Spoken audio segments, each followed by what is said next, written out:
Hello दोस्तों, स्वागत है आप सभी का आपके अपने इस YouTube चैनल जहां आपको एमसीक्यू के माध्यम से बेहतरीन प्रश्नोत्तरी मिलती है। आज इस क्लास में हम राजस्थान जीके से रिलेटेड ऐसे ऐसे प्रश्न पढ़ेंगे जो आपको फोर्थ क्लास से लेकर के फर्स्ट क्लास तक, यानी फोर्थ क्लास से लेकर फर्स्ट ग्रेड तक की भर्तियों के लिए बड़े ही रोचक होने वाले हैं। बड़े महत्वपूर्ण प्रश्न है, तो परीक्षा में बार बार पूछे भी गए प्रश्न आप आकलन भी कर सकते हो।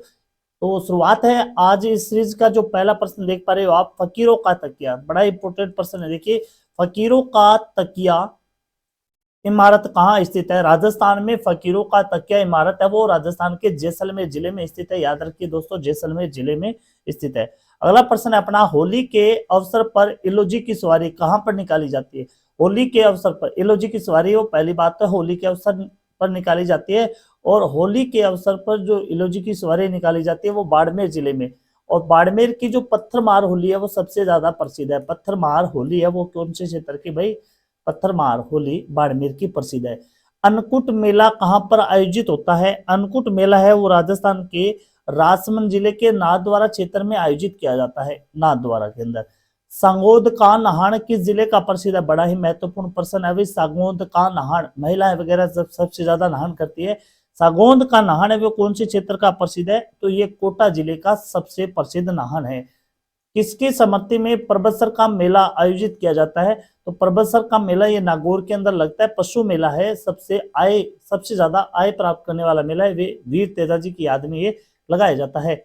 अगला देखिए, लंगूरिया राजस्थान के किस मेले से संबंधित है? लंगूरिया गीत है ये करौली की केला देवी माता के संदर्भ में गाया जाता है। केला देवी का मेला है ये लंगूरिया, यानी इसके अंदर है वो सबसे इसे लक्खी मेला के नाम से भी जाना जाता है। 1 लाख लोग से ज्यादा इस मेले के अंदर आते हैं। ये करौली के अंदर लगता है। कहां पर लगता है? ये करौली के अंदर।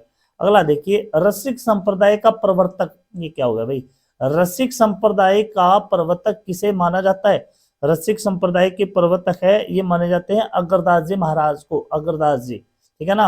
अगला देखिए, नगला पीठ किस संप्रदाय से संबंधित है?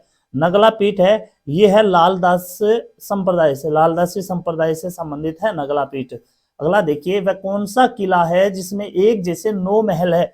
एक जैसे 9 महल की बात करें तो एक जैसे 9 महल है वो जयपुर के नाहरगढ़ जिले में स्थित है। जयपुर के नाहरगढ़ जिले में स्थित है। अगला देखिए, इनमें से कौन सा एक राजस्थान में जल दुर्ग का उत्तम उदाहरण है? ऐसा दुर्ग जिसके चारों ओर जल ही जल है वो है गागरून। झालावाड़ के अंदर यह दुर्ग स्थित है, गागरून दुर्ग। मेवाड़ की आंख किसे कहा जाता है? वैसे तो मेवाड़ की आंख कहा जाता है कुंभलगढ़ दुर्ग के अंदर स्थित कटारगढ़ दुर्ग को। कौन से दुर्ग को? कटारगढ़ दुर्ग को। लेकिन यहाँ ऑप्शन में कुंभलगढ़ दुर्ग दिया गया है। अगर ऑप्शन में कुंभलगढ़ और कटारगढ़ दोनों दिया जाता है तो कटारगढ़ दुर्ग कीजिएगा इसमें। तो यहाँ पर कुंभलगढ़ दुर्ग रहेगा अपना उत्तर। किस तिथि को लोक देवता गोगा जी की पूजा की जाती है? गोगा जी का जन्म है ये चूरू जिले के ददरेवा गांव के अंदर हुआ था। और इनकी जो पूजा की जाती है वो की जाती है भाद्रपद कृष्णा नवमी को। भाद्रपद सॉरी, यहाँ पर श्रावण लिखिए, भाद्रपद कृष्णा नवमी को इनकी पूजा की जाती है। अगला देखिए, रतवाई लोकगीत, रतवाई क्षेत्र, ये रतवाई लोकगीत है ये अलवर भरतपुर में गाया जाता है। अलवर भरतपुर यानी मेवात क्षेत्र में गाया जाता है। निम्नलिखित में से कौन सा राजस्थान का लोकवाद्य तत्वाद्य है? लोकवाद्य तत्वाद्य यंत्र की बात करें यहाँ पर तो तत्वाद्य आप देख पा रहे हो यहाँ पर जंतर है, जंतर है ये तत्वाद्य यंत्र है। बाकी ये सुशीर वाद्य यंत्र है, फूंक से बजाए जाते हैं, ठीक है ना।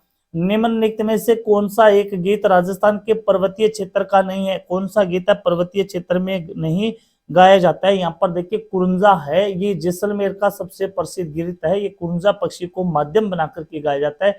इसके अलावा लालर, बिछी और पटेलिया ये पर्वतीय क्षेत्रों के प्रमुख गीत है। पाबूजी की पढ़ में भोंपा द्वारा प्रयोग किया जाने वाला लोक वाद्य यंत्र, पाबूजी को ऊंटों के देवता के रूप में पूजा जाता है। ये लक्ष्मण के अवतार बताए जाते हैं। और इनके जो भोंपा है वो फड़ का वाचन करते हैं रावण हत्ता वाद्य यंत्र के माध्यम से। ऐसा किला रानी जाए पास पाए भले ही हो, ऐसा किला रानी जाए पाए भले हो, ठकुरानी जाए के पास नहीं हो। ऐसा किला जो रानी जी के पास हो, ठकुरानी के पास नहीं हो। वो किस दुर्ग के संदर्भ में ये कहा गया है? तो ये कहा गया है कुचामन दुर्ग के बारे में। कुचामन दुर्ग के बारे में ये कहावत है वो प्रसिद्ध है। अगला, मेहरानगढ़ दुर्ग में निम्नलिखित में से किसकी मजार स्थित है? तो मेहरानगढ़ दुर्ग जोधपुर में स्थित है। तो यहाँ पर भूरे खां के मजार है वो सबसे ज्यादा प्रसिद्ध मजार मानी गई है। अगला देखिए, राजपूताने का सबसे बड़ा लिविंग फोर्ट किसे कहते हैं? ऐसा किला जिसमें लोग अपने जीवन यापन के लिए खेती भी कर सकते हैं, रह भी सकते हैं। आपातकाल के अंदर राजा महाराजा लोग युद्ध की स्थिति में अपने क्षेत्र की समस्त जनता को इस दुर्ग में रखते थे, तो वो है चित्तौड़गढ़ का किला, सबसे बड़ा लिविंग फोर्ट। अगला प्रश्न देखिए, घूंघट गुगड़ी बांद्रा इमली, घूंघट गुगड़ी बांद्रा इमली ये क्या है?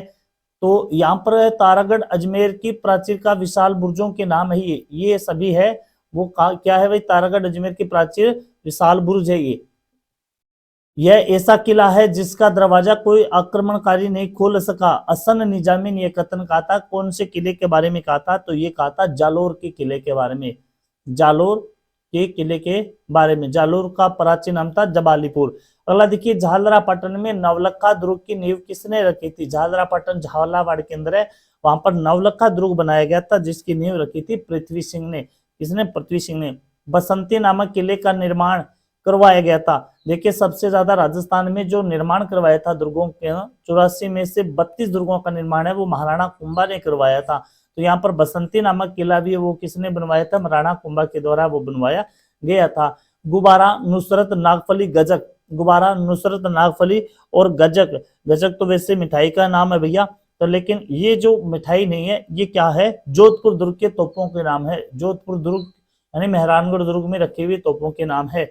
अगला देखिए, बनवीर ने किस किले में 9 कोठा मकान यानी नवलखा भंडार का निर्माण करवाया था? बनवीर जो मेवाड़ के शासक बने थे, उन्होंने चित्तौड़ दुर्ग के अंदर ये निर्माण करवाया था।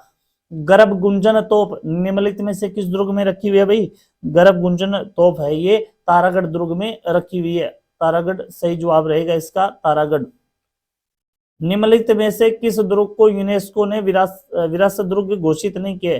यानी ऐसा कौन सा दुर्ग है इनमें से जिसमें यूनेस्को के द्वारा विरासत सूची में इनको शामिल नहीं किया है? तो ये है मांडलगढ़ दुर्ग जो भीलवाड़ा के अंदर स्थित है। ठीक है ना। अगला देखिए, सन्यासियों के सुल्तान के नाम से किसे जाना जाता है? ये सन्यासियों के सुल्तान कहे जाते हैं भाई हमीद उद दीन नागौरी को। सन्यासियों के सुल्तान कहे जाते हैं हमीद उद दीन नागौरी को। राजस्थान का उत्तर तोतादरी कहलाता है। तोतादरी, गलता, गलता ये बीकानेर के अंदर है, गलता को कहा जाता है उत्तर का तोतादरी। अगला देखिए, मीरा ने अपना अंतिम समय कहां पर बिताया था? मीरा थी वो मेवाड़ के भोजराज की पत्नी थी। मेवाड़ के एक राजा हुए थे संग्राम सिंह। संग्राम सिंह के सांगा के पुत्र थे भोजराज, उनकी पत्नी थी बाई मीरा। तो मीरा ने जो अपना अंतिम समय बिताया था वो बिताया था द्वारिका के अंदर। नागौर में किस सूफी संत की मजार है? नागौर में जिस सूफी संत की मजार है वो है शेख हमीदीन। शेख हमीदीन या हमीमुद्दीन। अगला देखिए, राजस्थान में वल्लभ संप्रदाय की प्रमुख पीठ कहां पर स्थित है? वल्लभ संप्रदाय की प्रमुख पीठ है वो नाथ द्वारा राजसमंद के अंदर स्थित है। निम्न में से कौन सी रचना संत मीराबाई की नहीं है? यहाँ पर देखिए, संत मीराबाई के द्वारा वो लिखा गया टीका राग गोविंद नरसिंह मेहता की हुंडी, ये मीराबाई के द्वारा लिखा गया दयाबोध इनकी रचना नहीं है। निम्न में से किस संत को ख्वाजा मोइनुद्दीन चिश्ती ने सुल्तान उल तरकीन की उपाधि दी थी? तो शेख अमूमुद्दीन नागौरी को यह उपाधि दी गई थी ख्वाजा मोइनुद्दीन चिश्ती के द्वारा। ख्वाजा मोइनुद्दीन चिश्ती की दरगाह है वो अजमेर के अंदर है। जहां दादू ने अपना अंतिम समय बिताया था उस स्थान का नाम बताओ। दादू ने अपना अंतिम समय बताया था नारायणा के अंदर। नारायणा में अपना अंतिम समय बिताया था। किस लोक संत के समाधि स्थल पर उनकी पत्नी की याद में भंवरी ओढ़नी? बड़ा इंपोर्टेंट प्रश्न है भंवरी ओढ़नी। देखिए, आरएस लेवल के ये प्रश्न है भाई। भंवरी ओढ़नी हमेशा चढ़ी रहती है, तो भंवरी ओढ़नी ये चढ़ी रहती है भाई जसनाथ जी की समाधि स्थल पर। जसनाथ जी की समाधि स्थल पर। अगला देखिए, रणथंभौर दुर्ग में स्थित जोरा भोरा क्या है? जोरा भोरा ये अन्न के बड़े बड़े भंडार है, अन्न के भंडार। महाराणा सांगा की पत्नी कर्मावती द्वारा निर्मित महल अधूरा स्वपन, अधूरा स्वपन किस दुर्ग में स्थित है? तो अधूरा स्वपन दुर्ग ये है रणथंभौर दुर्ग के अंदर। रणथंभौर दुर्ग के अंदर। यहाँ पर देखिए, सही जवाब आपका रणथंभौर दुर्ग रहेगा। अगला देखिए, राजस्थान में उंदरिया पंथ किस में प्रचलित है? उंदरिया पंथ है ये भीलों में प्रचलित है। उंदरिया पंथ ये कहां पर है भाई? भीलों में प्रचलित है। संत जाम्बोजी का जन्म स्थल कौन से जिले में? जाम्बोजी का जन्म स्थल है वो नागौर जिले में हुआ था। जाम्बोजी है ये विष्णोई धर्म के आराध्य देव माने जाते हैं। वह किला, वह किला, अकेला नहीं, वह किला जिसकी आजादी और अस्थिमा की रक्षा के लिए वहां के ठाकुरों ने गोला बारूद खत्म होने पर चांदी के गोले दागे थे। तो वो कौन सा किला भाई? चूरू का किला, बड़ा प्रसिद्ध प्रश्न है ये। शिशु के पहले और तीसरे वर्ष में उसके बाल पहली बार काटे जाते हैं। इस प्रथा को किस नाम से जाना जाता है? तो यह एक जड़ूला। कौन सी प्रथा होती है? जड़ूला होती है, मुंडन नहीं होता इसमें, मुंडन बिल्कुल भी मत कर देना, जड़ूला होता है ये। कौन सा संस्कार शिशु जन्म से पहले नहीं किया जाता? तो यहाँ पर देखिए निष्क्रमण, ये होता है संतान को पहली बार घर से बाहर निकालना। तो ये निष्क्रमण ये जन्म के बाद में होता है। इसके अलावा ये सीमांतोन्नयन, गर्भाधान और पुष्पन ये जन्म से पहले होते हैं। किस प्रथा के अनुसार पत्नी अपनी पति को छोड़कर किसी अन्य पुरुष के साथ रह सकती है? तो ऐसी जो प्रथा होती है वो ज्यादातर जनजाति में पाई जाती है, भीलों के अंदर, मीणाओं के अंदर। तो ऐसी प्रथा को नाता प्रथा के नाम से जाना जाता है। इसमें क्या होता है, जब एक स्त्री अपने पुरुष को छोड़ती है तो दूसरे पुरुष को पहले पति को कुछ रुपया देना पड़ता है, कुछ आर्थिक सहयोग करना पड़ता है, वो नाता प्रथा कहलाती है। डाकण प्रथा मुख्य रूप से किस जाति में पाई जाती है? भाई डाकण प्रथा है ये पाई जाती है भील और मीणाओं के अंदर, भील और मीणाओं के अंदर यह प्रथा विशेष रूप से पाई जाती है। बड़ालिया से तात्पर्य है, तो बड़ालिया क्या होता है भाई? बड़ालिया होता है जो वधु पक्ष और वर पक्ष में एक बिचावले का काम करता है, मध्यस्थता का काम करता है। तो वो क्या होता है? बड़ालिया होता है। तो वैवाहिक संबंधों में मध्यस्थता करने वाला होता है, वो बड़ालिया होता है। राज दरबार में भक्तिबद्ध तरीके से बैठने की रीति को कहा जाता है। तो भक्तिबद्ध तरीके से बैठने की रीति को कहा जाता है मिसल। राजस्थान में सर्वप्रथम वर्ष 1833 में किस राज्य ने कन्या वध को अवैध ठहराया था? तो कोटा ने सबसे पहले अवैध ठहराया था। मेलों में अपना जीवन साथी चुनने की परंपरा किस जनजाति में? देखो एक फुलडोल मेला लगता है, उसमें ग्रासिया जनजाति के लोग अपना जीवन साथी वो चुनते हैं। राजस्थान की किस जनजाति का मुख्य व्यवसाय सांपों को पकड़ना? सांपों का पकड़ने का काम करती है वो कालबेलिया जनजाति करती है। फायरे की जनजाति का रणघोष माना जाता है? फायरे ये माना जाता है भाई, फायरे माना जाता है बेल जनजाति का। देखिए दोस्तों, ये जो एमसीक्यू इस चैनल पे आपको मिलती है, कोई भी आप एमसीक्यू उठा करके देख लेना, उसमें ज्यादा कोई ये विज्ञापन नहीं है, किसी प्रकार की एडवर्टाइजमेंट नहीं है। बार बार नहीं कहना कि आप सब्सक्राइब करो, लाइक करो, शेयर करो दोस्तों के अंदर। आपका काम पढ़ने का, आपको अच्छी लगती है तो सब्सक्राइब करो, लाइक कर सकते हो, दोस्तों में शेयर कर सकते हो अगर आपको ये सीरीज अच्छी लगती है, ठीक है ना। आगे देखिए अगला प्रश्न। तो कम समय में ज्यादा प्रश्नोत्तरी इसी चैनल पर आपको मिलेगी। शहरिया विकास कार्यक्रम किस जिले से संबंधित है? शहरिया विकास कार्यक्रम है ये 12 जिले के अंदर, क्योंकि शहरिया जनजाति है वो 12 जिले में सबसे ज्यादा पाई जाती है। अगला, किस जाति में हकम राजा का प्याला पीकर खाई जाने वाली कसम, ये कसम है भैया, कम नहीं है, कसम सबसे बड़ी मानी जाती है? तो हकम राजा की प्याला है वो कंजर जाति में पिया जाता है। शहरिया क्षेत्र में कपिल धारा का मेला लगता है कार्तिक पूर्णिमा को कपिल धारा का मेला। वालर किस जाति का लोक नृत्य है? वालर है ये ग्रासीय जनजाति का लोक नृत्य है। मीणा समुदाय का परंपरागत नेता इस नाम से जाना जाता है? मीणा समुदाय का परंपरागत नेता को कहा जाता है भाई पटेल के नाम से। गमेती किस जनजाति के लोगों के नेता को कहा जाता है? तो यह भील जाति के लोगों को नहीं, उसके मुखिया को कहा जाता है, ठीक है ना। सूट की साड़ियों के लिए प्रसिद्ध है वो सवाई माधोपुर है, सूट की साड़ियों के लिए सवाई माधोपुर प्रसिद्ध है। नांदना नामक लहंगा का प्रचलन है, नांदना आदिवासियों में पहना जाता है। अगला, बारी आभूषण है ये नाक में पहना जाता है। तोरण मारना, देखिए तोरण है वो विजय का प्रतीक माना जाता है। और ये मामादेव एक देवता है, बरसात के देवता, उनकी याद में गांव के बाहर लगाया जाता था पहले, तो अब विवाह में घर के बाहर लगाया जाता है। ये काठ का होता है, क्या होता है? कष्ट यानी लकड़ी का होता है। अगला देखिए, स्त्री पुरुष को दासों के रूप में रखने की परंपरा को गोला कहा जाता था। क्या कहा जाता भाई? गोला कहा जाता था। आदिवासियों में प्रचलित लीला मोरिया संस्कार है, ये किससे माना जाता है? ये विवाह से संबंधित है लीला मोरिया। डेपाड़ा क्या है? डेपाड़ा एक तंग धोती होती है जो भीलों में पहनी जाती है, ठीक है ना। अगला देखिए, जालोर का लेटोगे तो खेसला चाहिए आपको, क्या चाहिए भाई? खेसला चाहिए, ठीक है ना। लेटा गांव ये प्रसिद्ध है खेसले के लिए। अगले देखिए, राजस्थान में सुरुलिया पहना जाता है कान में। सुरुलिया किस में पहना जाता है? कान में। किसकी समर्थी में तिलवाड़ा पशु मेला आयोजित होता है? तो मल्लीनाथ जी, ये होता है बाड़मेर के अंदर। अभी ये तलवाड़ा ये अलग जिला हो गया था।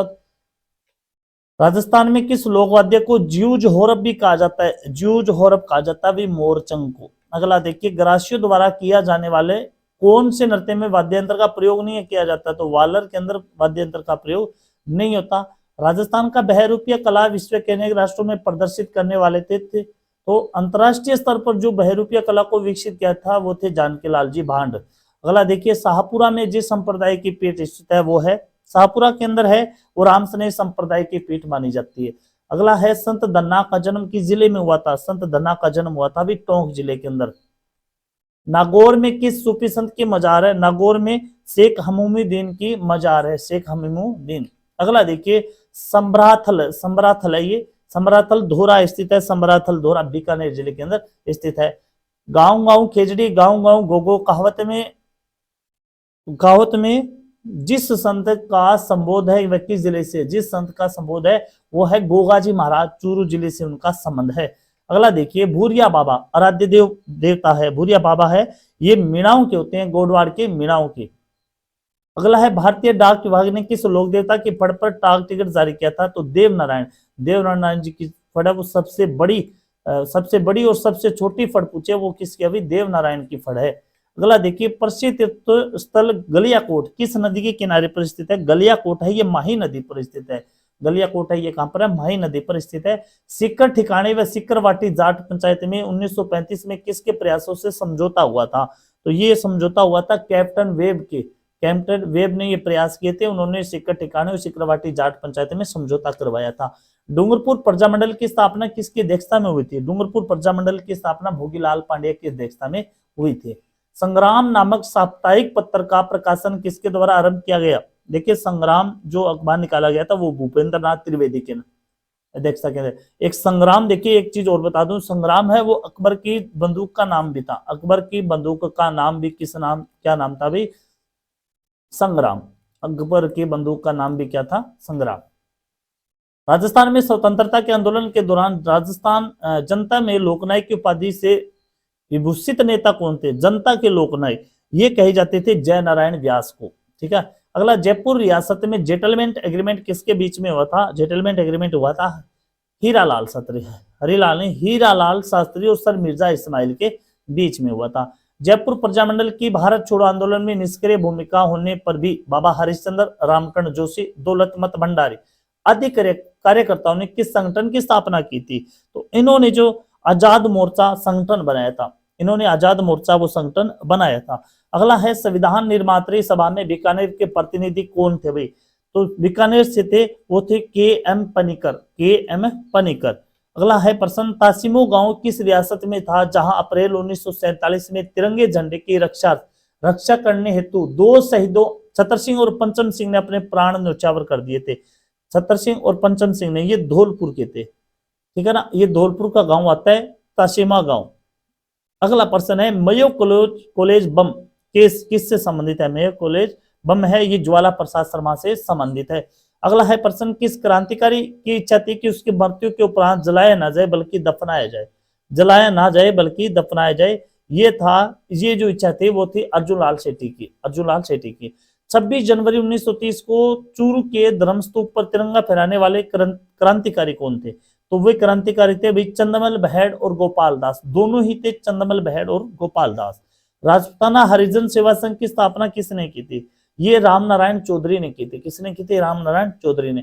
गंगा रिसाला क्या है? देखिए, गंगा रिसाला ये एक महत्वपूर्ण टुकड़ी थी महाराजा गंगा सिंह की, जिसमें सैनिक थे वो ऊंटों पर सवार रहते थे, ठीक है ना, ये महाराजा गंगा सिंह की सैन्य टुकड़ी थी। अगला है, हाड़ौती के क्रांतिकारी पंडित नैनू राम शर्मा की समाधि स्थल कहाँ है? समाधि स्थल पंडित नैनू राम शर्मा की है वो निमाणा के अंदर है। कहां पर है अभी? निमाणा के अंदर।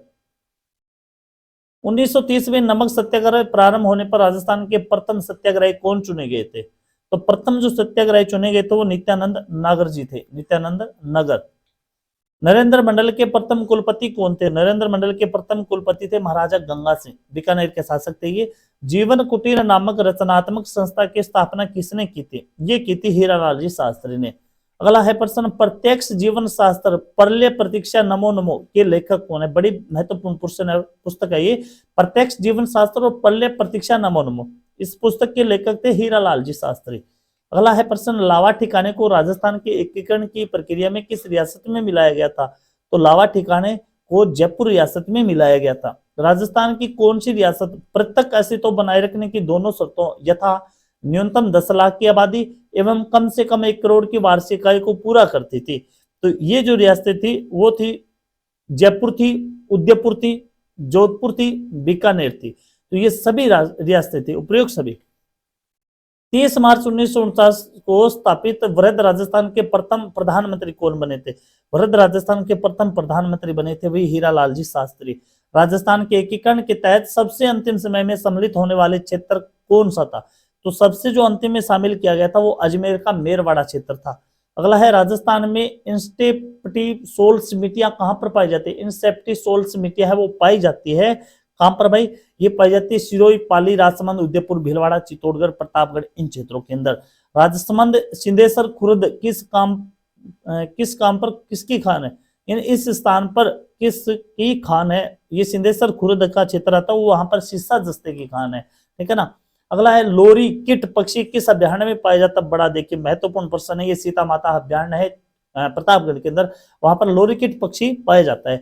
अरावली पर्वत श्रेणी में कौन सा वन्य जीव अभ्यारण्य स्थित नहीं है? ये पूछा गया यहाँ पर। देखिए यहाँ पर रणथंभौर अभ्यारण्य है, ये कहां पर है भाई? सवाई माधोपुर के अंदर। ये बाकी है वो कहां पर आते हैं भाई? अरावली प्रदेश के अंतर्गत आते हैं। चंबल और माही बेसिन में पाई जाने वाली मिट्टी का प्रकार कौन सा है? चंबल और माही बेसिन में जो पाई जाती है वो है मटियादार दोमट मिट्टी, काली मटियादार दोमट मिट्टी पाई जाती है, काली मिट्टी पाई जाती है विशेष तौर पर, ठीक है ना। पन्नालाल साहेब का तालाब झुंझुनू के किस स्थान पर स्थित है? पन्नालाल साहेब का तालाब है ये खेतड़ी जिले के अंदर आता है, खेतड़ी क्षेत्र के अंदर आता है झुंझुनू के। पश्चिमी बनास नदी का उद्गम स्थल जिला कौन सा है? पश्चिमी बनास नदी का उद्गम स्थल है सिरोही। अगला प्रश्न है, लूणी की वह सहायक नदी कौन सी है जो अरावली की पहाड़ियों से नहीं निकलती? तो यह है जोजड़ी नदी। ये जोजड़ी नदी है वो अरावली की पहाड़ियों से नहीं निकलती। राजस्थान के धातु नगरी किस शहर को कहा जाता है? राजस्थान की धातु नगरी नागौर को। अगला है प्रश्न, सोम नदी किसकी सहायक नदी है? सोम नदी, यहां पर देखिए सोम नदी है वो माही नदी की सहायक नदी है। राजस्थान के सर्वाधिक निकट स्थित सागरीय भाग कौन सा है? सबसे निकट में जो सागरीय भाग है वो है कच्छ की खाड़ी। जनगणना 2011 के अनुसार राजस्थान की दशकीय जनसंख्या वृद्धि कितनी रही थी? तो जनसंख्या वृद्धि दर रही थी वो रही थी 21.3%। अगला है, बनास नदी और छप्पन बेसिन किस भौतिक विभाग के लघु प्रदेश है? बनास बेसिन और छप्पन बेसिन ये पूर्वी मैदानी भाग के प्रदेश आते हैं। अरावली पहाड़ों की सर्वाधिक ऊंचाई और चौड़ाई राज्य के किस भाग में है? देखिए ये बड़ा महत्वपूर्ण प्रश्न है। सर्वाधिक ऊंचाई और चौड़ाई ये दक्षिणी पश्चिमी क्षेत्र में है, सबसे ज्यादा दक्षिणी पश्चिमी क्षेत्र के अंदर। रेगिस्तान और समुद्र तट पर भूरे भूरे रेत से बने हुए बड़े बड़े टीलों को किस नाम से जाना जाता है? तो ये सैंड ड्यून कहा जाता है। इसे क्या कहा जाता है? सैंड ड्यून कहा जाता है। किस जिले में गोचर भूमि का क्षेत्र सर्वाधिक है? गोचर भूमि की बात करें तो बाड़मेर क्षेत्र का नाम आता है। अगला है प्रश्न, राजस्थान का कौन सा जिला डांग की रानी कहलाता है? डांग की रानी कहलाता है भाई करौली को। डांग की रानी करौली और डांग का राजा धौलपुर। राजस्थान का वह कौन सा जिला जो घाटी में बसा हुआ है? घाटी में बसा हुआ जिला है वो है अजमेर। राजस्थान का अधिकांश भाग किसके उत्तर में स्थित है? तो अधिकांश भाग है ये कर्क रेखा के उत्तर क्षेत्र में ही आता है भाई। बिजेड़ा किसे कहते हैं? बिजेड़ा होता है पान के खेत को बिजेड़ा के नाम से जाना जाता है। क्षेत्रफल की दृष्टि से राजस्थान का सबसे बड़ा कृषि जलवायु खंड कौन सा है? क्षेत्रफल की दृष्टि से तो यह शुष्क पश्चिमी खंड, शुष्क पश्चिमी खंड। अगला है प्रश्न, एशिया की दूसरी सबसे बड़ी कृत्रिम झील कौन सी है? एशिया की दूसरी सबसे बड़ी कृत्रिम झील है जयसमंद झील, जिसे ढेबर झील भी कहा जाता है, उदयपुर की। बांकली बांध किस जिले में बना हुआ है? बांकली बांध है ये जालोर जिले में बना हुआ है। बांकली बांध कहां पर है? ये जालोर जिले में बना हुआ है। मरुस्थल में बुज झील का निर्माण किस नदी पर किया गया था? देखिए ये बड़ा इंपॉर्टेंट है, कांकनिया नदी पर। कहां पर? कांकनिया नदी पर बुज झील का निर्माण वो किया गया था। तो आज हमने जो प्रश्न पढ़े हैं वो कम समय में अधिकांश प्रश्न आपके लिए रामबाण साबित होंगे। जरूर पढ़िएगा, दिलो जान से पढ़िएगा। जय हिंद, जय भारत।